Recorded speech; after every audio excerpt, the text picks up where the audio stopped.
एक गांव में एक सरकारी हैंडपंप था। वहाँ कुछ अजीब घटनाएं होती थी। सभी लोग उस घटनाओं से डरे हुए थे। तभी मोनिका रिया से बोलती है, अरे दीदी, क्या तुमने सुना था? कल रात ये हैंडपंप खुद ही चल रहा था। रात के 12 बजे भला कौन ही पानी भरने आएगा? मुझे तो बहुत डर लग रहा है।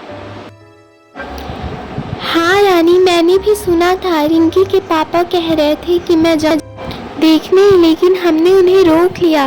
कौन जाने क्या हुआ। और फिर अगली रात 12 बजते ही वहाँ हैंडपंप चलने लगा। सभी गांव वाले सुन रहे थे, लेकिन किसी की हिम्मत नहीं हुई जाकर देखे।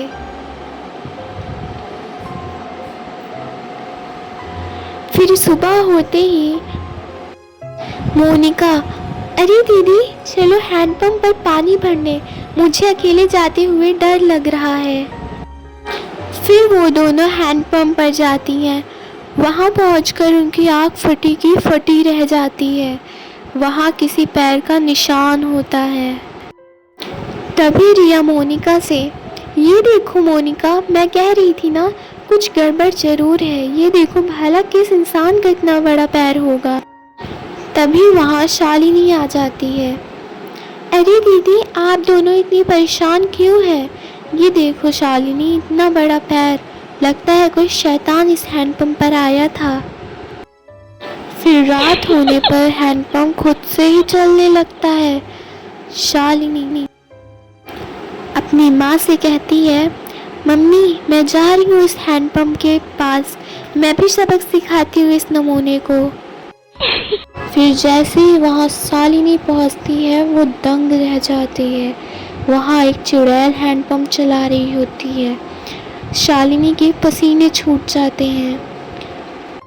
आ गए, बहुत इंतजार कराया तुम गाँव वालों ने। हम 2 दिन से कोई खोपड़ी खाने को नहीं मिली। तभी शालिनी हाथ जोड़कर अपने घुटनों पर बैठ जाती है।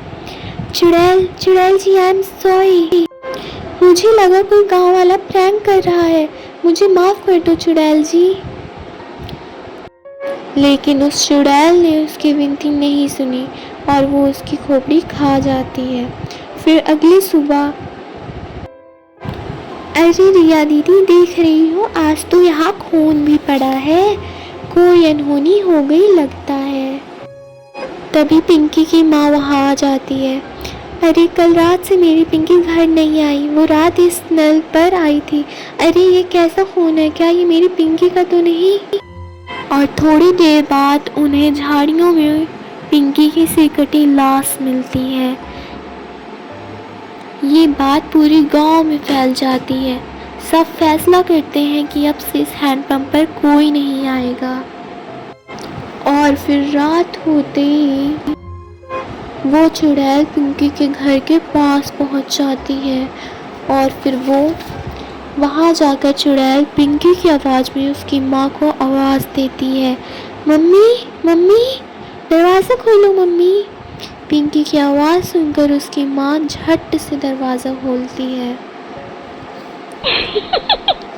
और फिर चुड़ैल को देखकर उसकी माँ कांपने लगती है। शालिनी, ये तुझे क्या हो गया? और फिर चुड़ैल उसकी माँ को जीभ में जकड़ लेती है और उसे खा जाती है। और फिर सुबह होने पर शालिनी की माँ की लाश देख पूरे गांव में हाहाकार मच जाता है। किसी को कुछ भी समझ में नहीं आता, ये कौन कर रहा है और क्यों कर रहा है। सुने जी, उस शहर वाली माँ बेटी की मुंडी काट के कोई गायब कर दिया था। लगता है कोई भूत ये सब कर रहा है। तुम बाहर मत जाना, अगर तुमको कुछ हो गया तो मैं क्या करूँगी। अरे मुझे कुछ नहीं होगा। मैं जा रहा था उस हैंडपंप के पास सीसीटीवी कैमरा लगाने, ताकि देख सकूं आखिर मामला क्या है। और फिर वो हैंडपंप के सामने दीवार पर सीसीटीवी कैमरा लगा देता है। रात होने पर वो चुड़ैल वापस आती है। वो थोड़ी देर हैंडपंप चलाती है, लेकिन कोई नहीं आता। लगता है गांव वाले बहुत होशियार हो गए हैं। गांव वाले हैंडपंप से पानी नहीं भर रहे हैं, इसका मतलब कुएं से तो भर रहे हैं। मैं जाकर कुएं में बैठ जाती हूँ। और फिर वो चुड़ैल कुएं में जाकर छिप जाती है। और फिर अगली सुबह राहुल जैसे ही कुएं के पास पानी भरने जाता है, चुड़ैल जीभ से उसे अंदर खींच लेती है और उसे खा जाती है। कुछ देर बाद गांव वालों को उसकी लाश कुएं के पास मिलती है। तभी मोनिका रोने लगती है। तभी सारे गांव वालों मिलकर सीसीटीवी रिकॉर्डिंग निकालते हैं, टीवी पर चलाते हैं और चुड़ैल का सच सामने आ जाता है। वो अगर 2 दिन भूखी रही तो मर जाएगी। तभी गांव वालों मिलकर एक फैसला करते हैं कि वो 3 दिन तक अपने घर में कैद रहेंगे। वो चुड़ैल 2 दिन तक ऐसे ही गांव में आती रहती, वो हैंडपंप चलाती, लेकिन कोई अपने घर से बाहर नहीं निकलता और फिर वो चुड़ैल मर गई। अगर आपको ये छोटा सा हॉरर ट्रेड अच्छा लगा हो तो लाइक और सब्सक्राइब का बटन प्रेस कर दीजिए। मिलते हैं अगली डरावनी किस्से में, तब तक के लिए बाय बाय।